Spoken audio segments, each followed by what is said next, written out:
प्रिय मित्र, अज जे सच्ची गाल कार्यक्रम में पां पवित्र ग्रंथ बाइबल में जा यर्मिया जे पुस्तक जो 12वें अध्याय जी 7वीं कलम नु अभ्यास करीबो।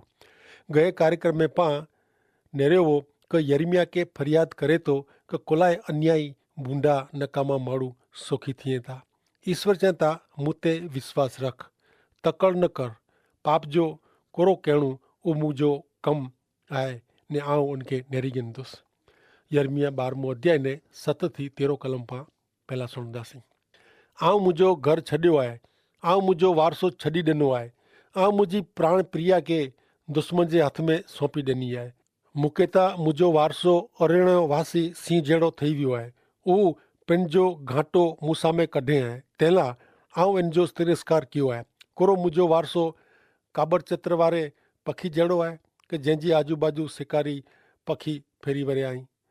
हलो मेरे जंगल जे पशु के भेरा करियो, फाड़ी खाधेला उन्ही के कोठी आयो ने भरवाड़ मुंहिंजी द्राक्षवाड़ी जो विनाश कयो हुयो। उन्ही मुंहिंजो विभाग पग नीचे कचरियो हुयो, उन्ही मुंहिंजो खासो विभाग खेदन मैदान करी विधो हुयो। उन्ही इनके उजड़ कयो हुयो, उहो उजड़ थी वियो आहे। मूं वटि ॾोखी थिए थो, सॼो ॾींहुं उजड़ थियो आहे।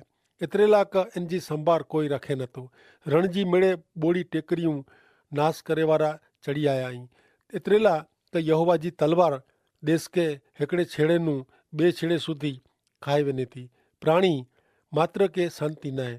उन्ही गेहूं वावियो पण कपणी कंडे जी क्यों, उन्ही मेहनत क्यों पण उन्ही के कीअं लाभ थियो न आहे। ने यहोवा जे कोप जे कारणे उहो पंहिंजे खेतर जी निपज से शर्मांदा। यर्मिया पंहिंजी आपविती ईश्वर के जणाए थो, प्रभु मुंहिंजी ही दशा थई आहे। जी अजाणे नवे पखी पुठिया कागड़ा पहता तीं ऊ मूं पुठिया पिया आहीं। मित्र, जॾहिं ऐं जीरे सत्य ईश्वर जे पक्ष उभा रहिजो। जॾहिं ऐं नकी करियो था तॾहिं ऐं अजाणे पखी जहिड़ा आहियो। ईश्वर जे धारा धोरण प्रमाणे हले से आके घणे सहन करिणो पवंदो, पण ईश्वर जी नज़र में ऐं घणे क़ीमती आहियो। 12मो अध्याय ने 14 थी 17 कलमूं। वारसो जेको आऊं मुंहिंजे लोक के एतिरे इज़राइल के ॾिनो आहे, इनके जेको मुंहिंजा बूंदा पड़ोसी छिॿे था, उन मिणी जे बारे में यहोवा चवनि था कि नेरियो आऊं उन जी धरती में जा उन खे उखड़ी विझंदो ने उन विचा यहूदा जे वंशज के उखड़े विझंदो। वरी उन खे उखड़े पोइ आऊं फिरी उन ते दया करींदो ने उन में जा हर एक खे उन जे पंहिंजे वारसे में ने उन जी पंहिंजी धरती ते पाछा कोठी अचींदो। जीअं उन मुंहिंजे लोक के बाल जा सौ खेंदे सेखारियो, तीअं यहोवा सजीव ऐं अहिड़े मुंहिंजे ना जा सौ खेंदे उहे सिखंदा ने मुंहिंजे लोक जा मार्ग सचई उहे सिखंदा त उहे मुंहिंजे लोक विचे स्थिर थीने वसंदा। पण ज ऊ नहीं सुणे त आऊं उन प्रजा के पूरे पूरी उखड़ी विझंदो ने इन जो नाश करींदो। अहिड़ो यहोवा चवंदा। आध्यात्मिक अस्थिरता अराजकता विनाश में पण यहोवा पंहिंजे लोक के उभा करे जो वचन ॾिए था। जेको ईश्वर जे पक्ष उभा रहंदल के हैरान कई था, उन खे ईश्वर शिक्षा करींदा, नाबूद करी विझंदा। अहिड़ो ईश्वर जणाइए था। ईश्वर चए था बूंदा पापी व्यक्ति उन जो शरणो स्वीकारी उन जा लोक बनी वञे। ईश्वर आजी मित्र सुखकारी इच्छे था, पण पाप जे कारणे शैतान जे कारणे ने आजी दैहिक इच्छा जे कारणे घणे बार ईश्वर जा आशीर्वाद हलिया वञे था। हाणे मित्र पां यर्मिया जे 13वें अध्याय में प्रवेश कयूं था त सुणो यर्मिया 13मो अध्याय ने तंहिंजी पहली 7 कलमूं।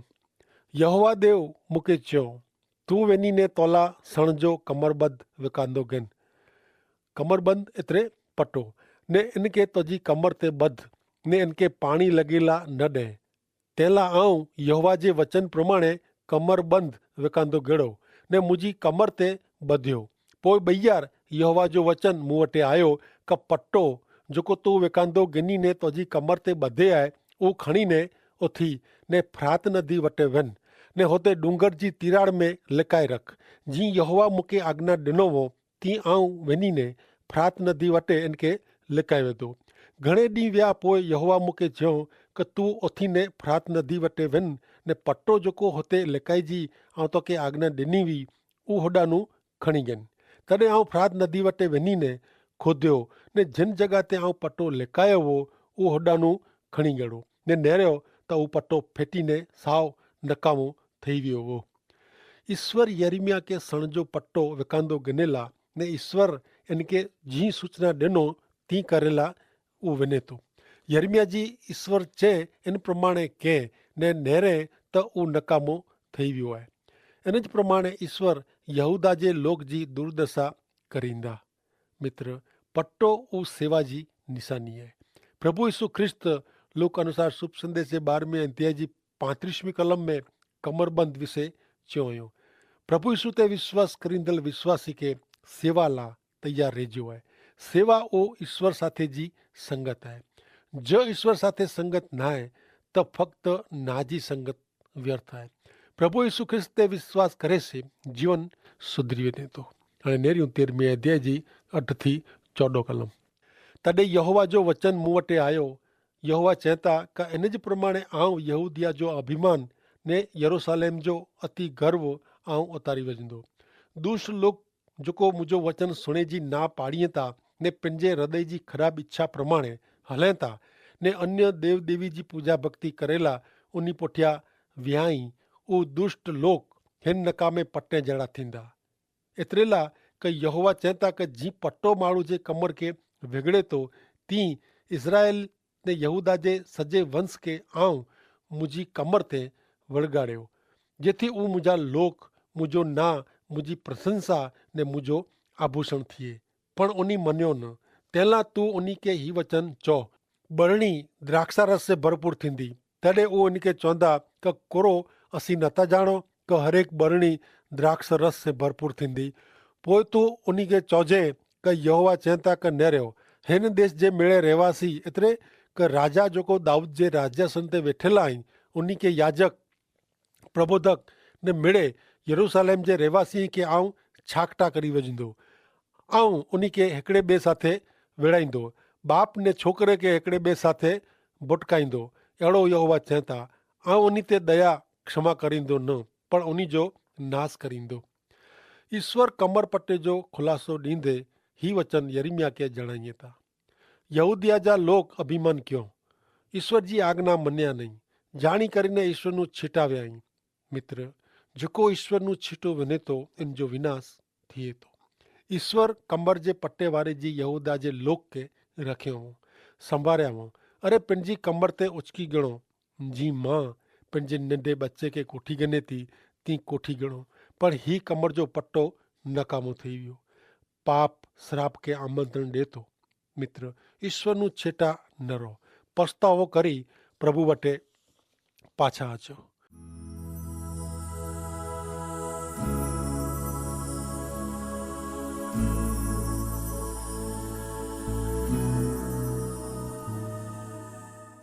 हाणे नेरियूं 13वें अध्याय जी 15 थी 19 कलम। ऐं कन ॾेई ने सणो अभिमानी न थियो। एतिरे लाइ क यहोवा ॿोलिया आहिनि अंधारो थिए ने आंजा पग अंधारे वारे डूंगर ते ठोकर खे ने ऐं अजवारे जी वाट नेरींदा हो। एतिरे में इन जे बदिले यहोवा मरण छाया ने घोर अंधारो पैदा करे। इन ॻाल्हि आंजे देव यहोवा खे मान ॾियो। पण ज ऐं ही नहीं मञियो त आंजे अभिमान जे कारणे मुंहिंजो जीव गुप्त में ॾुखी थींदो ने मुंहिंजी अखि घणे रूंदी ने इन में जा आंसू वड़ंदा। एतिरे लाइ क यहोवा जो टोरो कैद में वियो आहे।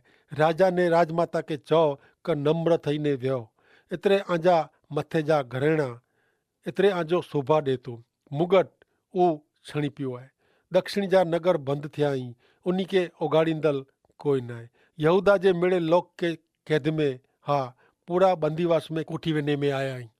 15वीं कलम में ईश्वर लोक खे जणाइए त का अभिमान न करियो। मित्र, अभिमान नुक़सान करे थो। अभिमान पड़ती जी निशानी आहे। ईश्वर पाण जणाइए था क पां ॿिए खे हल्का न लेखियूं। ॿियो पां स्वार्थी न बनो। टियों क पां पंहिंजा निर्णय ने पंहिंजा मत ॿिए ते ठोकी विरायूं न। ने चौथो पां सफलता में पंहिंजे प्रयत्न से मिलियो आहे अहिड़ी मुड़साई न कयूं। अभिमान अहिड़ो करे थो उहो ईश्वर जी इच्छा के न पर पंहिंजे महत्व ॾिए थो। भविष्य एतिरे अंधारे जहिड़ो ने नुक़सानकारक आहे। ईश्वर भविष्य में कोरो थिए वारो आहे उहो जणाइए था। कारण लोग पाप जे कारणे पसंद करी प्रभु जो त्याग कयो हुयो ने पाप खे पसंद कयो हुयो। 18वीं कलम में जिन राजा विषय जणाईए था उहो यहोयाखीन आहे। उहो ईश्वर जी विरुद्ध वेंदल लोक खे पण पाप में डोरींदल माण्हू हो।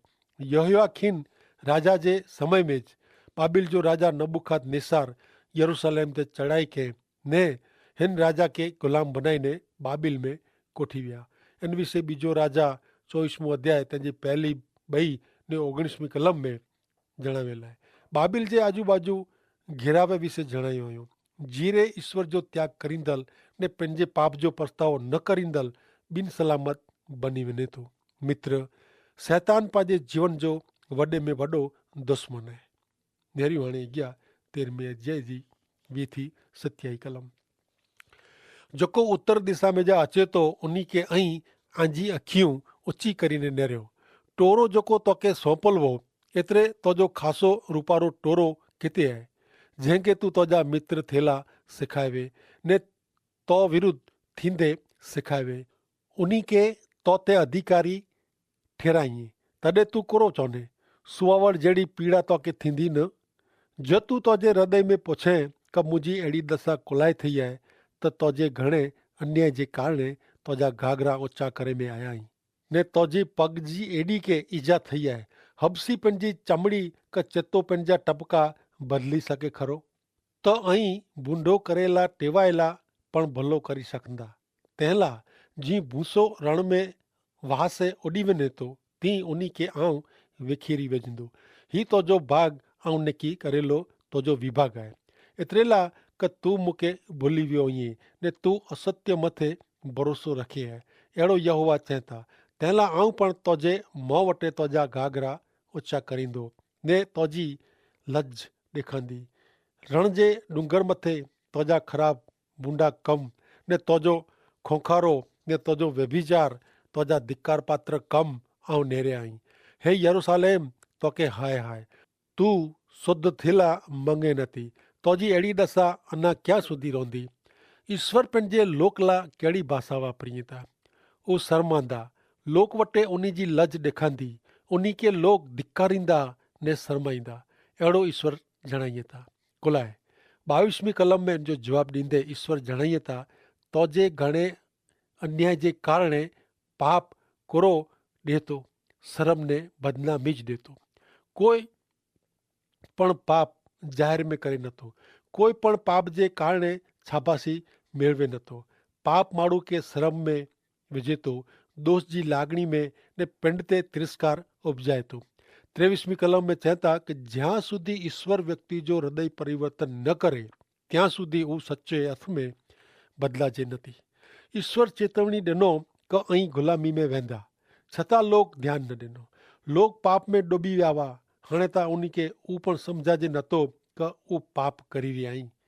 मित्र, पाप जॾहिं कोठे पई वञे थो तॾहिं माण्हू जी प्रेरक बुद्धि बूठी थी वञे थी।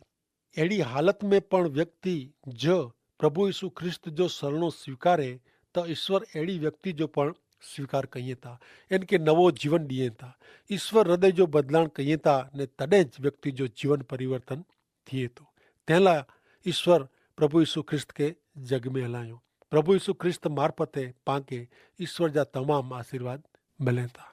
नेरियूं हाणे यिर्मयाह जो 14मो अध्याय ने तंहिंजी पहली ने 2 कलम।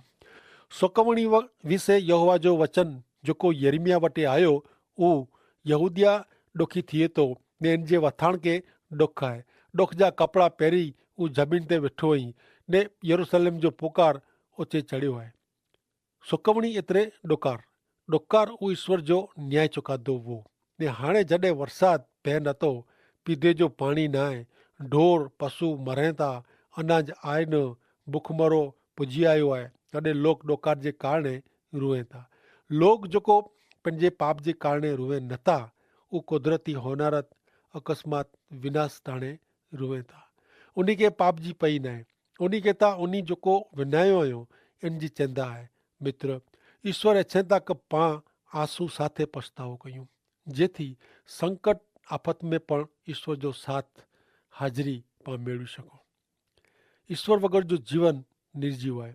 माण्हू जॾहिं हर एक प्रसंग में ईश्वर के मान महिमा दे तो तॾहिं ज ईश्वर इनके मदद कई था। ईश्वर पाप कबूलाल करे वारी व्यक्ति जे जीवन में ने हृदय में रेला मंगे था। 14 अध्याय 3 થી 6 कलम। उन्हीं जा अमीर साहूकार पंहिंजे चाकरे के पानी भरेला हलाइए था। उ टांके वटे अचनि था पर हुते उन्हीं के पानी मिले नथो। उ पंहिंजा खाली वासण पाछा खणी अचनि था। उ शरमाईने पंहिंजा मथा ढकीए था। धरती में तिराड़ पई आहे कई कि देश में वरसाद थियो न आहे। तंहिं खेडूत लजवाया आहिनि। उ पंहिंजा मथा ढकीए था। घास आहे न तंहिं हरणी पण खेतर में वियाई ने पंहिंजा बचा छॾी ॾेती ने नीलोतरी नहाए तंहिंसे रानी गडोड़ा उजड़ टेकरी ते उभारनि था। उ सियाड़ वारे जी हवाला हाफे था। उन जी अखियां अंधारा अचनि था। सुको डोकार पाणी ला लोक जावा विझे था। राजा वटे ने प्रजा वटे पण पाणी न आहे। शहर गाम क सीम में पण पाणी न आहे। माण्हू प्राणी पखी मिड़े डोकार में सोड़ाई विया आहिनि ने अहिड़े टाइम में माण्हू ईश्वर खे यादि करे थो। कुलाए डोकार छेटो करेला पाछा मौज मजा करेला। हरणी जेको पंहिंजे बच्चे खे छॾे नथी उहो पण हाणे स्वार्थी थी वई आहे। इन जा बच्चा इन ला बोझे जहिड़ा थी विया आहिनि। मित्र पाप कोरो खासो परिणाम ॾिजाए थो। माण्हू खे पाप जो परिणाम भोगणो पए थो। पाप जे कारणे डोकार पियो आहे। पाप ईश्वर जे आशीर्वाद खे अटकाए थो। देश ने घर जेको ईश्वर नूं छेटो आहे उहो लगातार पंहिंजे जीवन में सुको आहे। डोकार जहिड़ो अनुभव करे थो। मित्र ईश्वर जी खाली पड़ेली जगह कोई व्यक्ति का वस्तु पूरी सके नथी। तंहिं लाइ ईश्वर पुत्र प्रभु यीशु ख्रिस्त ते विश्वास करीने हिन पापी दिल खे ॾेई ॾिनो आहे ने नहरियो ही जीवन कहिड़ो आनंद मज़ा वारो बनी वञे थो। ईश्वर न्यायाधीश आई उहो पाप जो न्याय करिए था। ईश्वर जीवन जो पाणी आहे। उन जो त्याग करे से सुकवणो डोकार अचे तो ज। सत्य ईश्वर वगर जो जीवन लगातार अजंपो अनुभवे थो। हाणे नहरियूं 14 अध्याय जी 7 થી 9 कलमूं। हे यहोवा असांजा पाप गुनाह असां विरुद्ध साक्षी पुरीए था त पण तुंहिंजे ना जी ख़ातिर कमु कर। एतिरे लाइ का असीं वारंवार पाछा हटिया आहियूं। तो विरुद्ध असीं पाप कयो आहे। हे इज़राइल जा आसा संकट टाइम ते इन जा त्राता देश में प्रवासी जहिड़ा ने राति जो उतारो करेला अचे वारा वे मुसाफ़िर जहिड़ा तोखे कुलाए थियो खपे। नवाई लॻे अहिड़े माण्हू जहिड़ा जेको पराक्रमी ने बचाव करी न सके अहिड़ा तोखे कुलाए थियो खपे। पण हे यहोवा तूं असां विचे आहीं ने तुंहिंजे नाह से असीं ओळखाया आहियूं। असांजो त्याग न कर। असांखे छॾी न ॾे। 7वीं कलम जी प्रार्थना यर्मिया जी अंगत प्रार्थना आहे। यर्मिया ढीले हृदय जो प्रबोधक हो। उहो सामी व्यक्ति जो ॾुख ॾेरी सघे नथो। उहो ईश्वर खे प्रार्थना करे थो असांजा पाप असां विरुद्ध साक्षी पुरीए था। असीं पाछा हटिया आहियूं। तो विरुद्ध असीं पाप कयो आहे। मित्र यर्मिया ईश्वर जे द्राह में जीवे वारो माण्हू हो। उहो लोक जा वांक कढी सघियो हो। ईश्वर वटे फरियाद करी सघियो हो। उहो चई सघियो हो कि हे प्रभु फक़्ति आऊं ज खासो आहियां। ही लोग मुंहिंजो मने नथा। यर्मिया घणे अहिड़ियूं फरियादूं कई सघियो हो ने पंहिंजे लोक साथे पिन खे पण पापी लिखे थो ने पिंड पापी आहे अहिड़ो क़बूल करे थो। यर्मिया पिन खे ईश्वर जी नज़र से नहरे थो। मित्र ईश्वर पुत्र प्रभु यीशु ख्रिस्त पण पापी माण्हू खे दोषी ठहिरायला न इन जी टीका का गुनेगार ठहिरायला न पर इनके पाप जी माफ़ी ॾियण लाइ हिन पृथ्वी ते आया। यीशु ख्रिस्त ईश्वर पुत्र आई ने ईश्वर उन्हीं के मानव पाप निवारण लाइ हलायो ने जेको प्रभु यीशु ख्रिस्त ते विश्वास करी पंहिंजो जीवन सौंपी ॾिए था उहो पाप विरुद्ध जे कोपनु बचीने जीवन मेળવે था। मित्र पाप लिकाए से नुक़सान थिए थो पण क़बूल करे से आशीर्वाद मिले थो। नेरियूं 14 अध्याय जी 2 થી 22 कलम। हे यहोवा हिन लोक के चेता का उन्हीं भटके जो पसंदि कयो हुयो। उहो पंहिंजे पगे खे रोकियो न हुयो। तंहिं लाइ यहोवा उन जो स्वीकार करे नथो। हाणे उहो उन जे अपराध खे यादि करींदा ने उन जे पाप जे कारणे नेरी गिंदा। वरी यहोवा मूंखे चयो हिन लोक जे भले लाइ प्रार्थना न कर। जॾहिं उहो उपवास करींदा तॾहिं उन जी विनंती आऊं सुणंदो न। जॾहिं उहो दोहनापण ने खाद्यार्पण चढ़ाईंदा तॾहिं उन जो स्वीकार आऊं करींदो न। पण तलवार डोकार ने रोग चारे से आऊं उन्हीं जो नाश करींदो। तॾहिं आऊं चयो, अरे प्रभु यहोवा प्रबुधक उन्हीं के चेता ऐं तलवार नरींदा न ने डोकार आं ते अचींदो न। एतिरेला क हिन ठिकाणे आऊं आंखे सची शांति ॾींदो। पोइ यहोवा मूंखे चयो, प्रबोधक मुंहिंजे नास है असत्य प्रबोध कईं था। आऊं उन्हीं खे हलाया नहीं ने उन्हीं खे आज्ञा ॾिनी न आहे ने आऊं उन्हीं साथे बोलियो नहीं आहियां। उहे खोटा संदर्शन शौक़न नकामी ॻाल्हियूं ने पंहिंजे हृदय जो कपट आंखे प्रबोध तरीक़े चवनि था। तंहिंला प्रबोधक जेको मुंहिंजे नासे प्रबोध कईं था पण आऊं उन्हीं खे हलाया नहीं। तंहिं छतां उहे चवनि था कि तलवार ने डोकार हिन देश ते अचींदा न। उन्हीं जे बारे में यहोवा चवनि था कि तलवार से ने डोकार से उन्हीं जो नाश थींदो। वरी जिन लोक खे प्रबोध कईं था उन्हीं खे डोकार ने तलवार से यरूशलेम जे मोहल्ले में फोगाए ॾिने में अचींदा ने उन्हीं खे उन्हीं जी स्त्रीअ खे उन्हीं जे छोकिरा छोकिरीअ खे ॾटेला कोई रोंदा न। एतिरेला का आऊं उन्हीं ते उन्हीं जी बूंडाई रेड़ी ॾींदो। वरी तूं उन्हीं खे ही वचन चौजे, मुंहिंजी अखीअ में जा आंसू राति ॾींहुं वड़ी वञो ने बंदि न थियो। एतिरेला का मुंहिंजे लोक जी कुंवारी छोकिरी वटे घास से जख़म से घायल थी आहे।